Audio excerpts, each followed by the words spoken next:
All right, so today I wanted to make another video talking more about separation and all the fun stuff that goes along with that. So this is from Luke Rudowski, and he says, can we just split the country up already? 25 states apiece, two separate governments. One side, people who want more and big government. The second side, people who want to be left alone and people who want less government. That would bring a lot of peace and calm to the U.S. and everyone gets what they want. Why not? And again, this is something I brought up endlessly. And again, this is probably the most frustrating thing that when it comes to politics these days. And I mean, it's one of the easiest ways to debunk pretty much all of the left's ideas. In that, I mean, you take Canada for example, the states is pretty much the same thing. I mean, they're separate because they're separate countries. Obviously, there's different issues, but in a nutshell, they're pretty much the same. In that, again, like talking about the socialists and the people who don't really they don't say they're socialists, but yet they believe in pretty much every socialist policy, is that if they actually believed what they believe, they would be calling for their own area. I mean, perfect example. Like, um, if all the leftists in Ontario and Quebec and the Maritimes, if they're so confident in their political worldview, they would be the strongest supporters of Wexit out there. Like they would be right along with uh, the strongest of Wexit supporters. Now, why is that? Is because if Alberta and Saskatchewan, or even one or the other for that matter, if they left Canada, then Canada goes further to the left overnight. Right, overnight Canada would go further to the left, and not only that, Canada would never have a right wing government again. Like this is the apparently the left's biggest fear, is that, like, is this not like their wet dream? Like, would it not be a socialist wet dream for Canada to never have a conservative government again? Like, how in the world do they argue against that? Have never heard of a good argument against that. Dude, this is one of the only. Not only have I never heard a good argument, I've never even heard a argument really. Like, never really. They just call these people crazy. Like, that's basically what they do, right? It's basically the equivalent of, calling people racist when it comes to immigration and stuff like that. Is that not only did they have a coherent argument? They don't even have an argument, right? They have nothing. And again, like, this is something too that I really don't understand from everybody's perspective, right? From everybody's perspective, aside from the people that are calling for it, which is probably many people watching this. So good on you. But um, I mean, let's just break it down from 3 points of view, right? There's the people on the right. There's this quote unquote centrist, which can lean either way, and then there's the leftists, right? Why do the people on the right that don't support it already not support it? I think it's just a lack of balls, for lack of a better term, in that these are the kind of, like, these are like the rhino Republicans and the fake conservatives in Canada, and that these are people that, like Andrew Scheer and Aaron O'Toole and Mitt Romney and John McCain. I mean, I know he's dead, but those kind of people, right? Why they don't want to do it is because they really have no balls, right? And here's the thing: I don't even think a lot of these kind of they believe in their politics either. Like, I don't think. And here's the thing: because if they did, they would be calling for their own area as well. Um, as far as the moderates go, I think the moderates are people that they just want to be liked. They just want to fit in. They want to be all hip and trendy, right? Like, if it's trendy to be center left, then that's what they say. If it's trendy to be center right, that's what they say. I don't think that I think that these are the people that are, again, they're the people that are more apolitical, because I think the further to either side you are, probably the more passionate about politics you are. So again, these are people that they're more apolitical, right? They don't, and at the end of the day, they don't really care. Which, again, if you don't care all that much, then what are you afraid of? Like, what are you afraid of? And as far as it goes for people on the left too, again, if they actually believed what they believe, every leftist outside of Alberta and Saskatchewan would be should be as passionate as the most passionate Wexit supporters for Alberta and Saskatchewan to leave.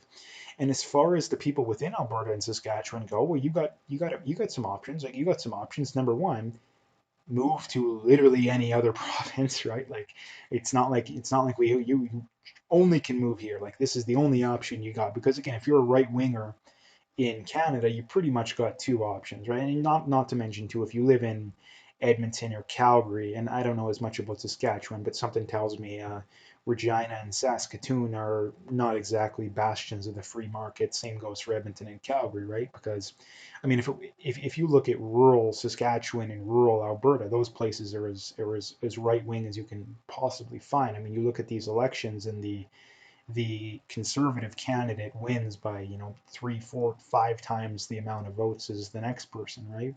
So it's really the cities that are holding the big cities specifically that are holding the Alberta and Saskatchewan back.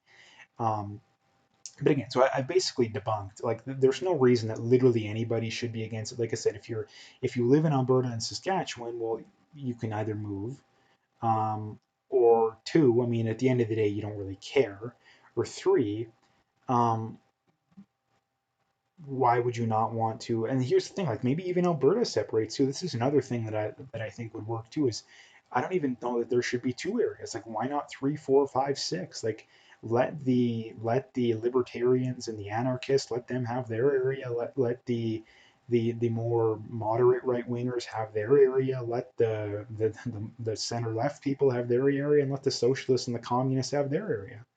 Like I don't understand why people still believe in this, the idea of forcing everybody to adhere to one ideology. It doesn't make any sense. And here's the thing: for all the people saying, "Oh, we figured it out this way," no, actually we haven't. Like the way we currently do things has been a massive outlier when you look back at history. Because if you look back at history, for the vast majority of it, if you lived in an area and you didn't like the way they did things, you probably went to a different area for the vast majority of history.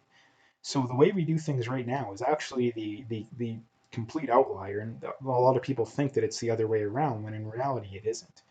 So yeah, and here's the thing too is that are relations getting any better? Like are relations getting any better? Like do you think they're going to get any better? I mean, you look at the states. I mean, either way, things are going to get worse for them. Same goes for Canada too, because at this point I don't see any way that if an election were held, I mean, the next election, at least as things stand right now, there's no way that the Liberals are getting voted out. I mean, they come out of it at least with a minority again, um, which means Canada's not going to get any better. Things are going to continue to get more polarized here. In the States, it's going to be the same, maybe even worse. Because in the States, things are on such a larger scale, right? Like either Trump gets in which case the left goes absolutely insane, or two, Biden gets in, and the left knows that the rules really don't apply anymore. They can do whatever they want. They can steal elections. They can, if Biden gets in, they're going to turn even more of a blind eye to the Antifa stuff and all the far left lurch. Like if Biden gets in, they're going to push critical race theory and a lot of these crazy ideas. So again, either way, the States is going to continue to get worse, and I think either way, Canada is going to get worse because I mean, let's just say hypothetically the conservatives do get in, they're not going to do anything. Like they're not going to do anything, right? Because you have the people at the top there are way too gutless and way too sold out to actually do anything, right? They're way too sold out. So I don't see any scenario, at least any realistic scenario, because it's always possible, but any realistic scenario where things get better, right? And I don't mean to be too pessimistic too. It's something people bring up a lot, but again, you have to be realistic, right? Like, it's better to be realistic and be pessimistic than be unrealistic and be optimistic, right? Because pretending things are fine when they're not isn't a good strategy. Like it's not a good strategy.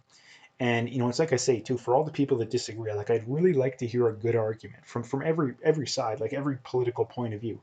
Like why do you not support this? And why do you not support this? Now again, for the left, it's incredibly obvious. Like it's so obvious it's not even funny in that the leftist worldview completely revolves around unproductive people, at least on average, taking from productive people. And again, Alberta and Saskatchewan have been the most productive provinces, especially Alberta, the last generation or two. And even though we're not anymore, um, the rest of Canada does not want that to happen. Like because I think if we left, I think we would do just fine. I think that if the rest of Canada would do whatever it took would sabotage us as much as they possibly could. So that's why I think that would be the only thing holding us back, especially under a liberal government, which it would be because there's no Alberta. Um, so again, I think that's what would happen as far as that goes. But It's like I say, things are not going to get any better, and they're not getting any better because not enough people are willing to speak up. Not enough people are willing to speak up, and that's the big problem. So anyway, that's what I wanted to talk about today. So if you like the video, make sure you hit that like and subscribe. Check out those links in the description. Follow me on those other platforms. If you want to donate, you can do that as well. But like I say, at the very least, just hit that like and subscribe if you haven't already. Check out those other platforms and stay tuned for more.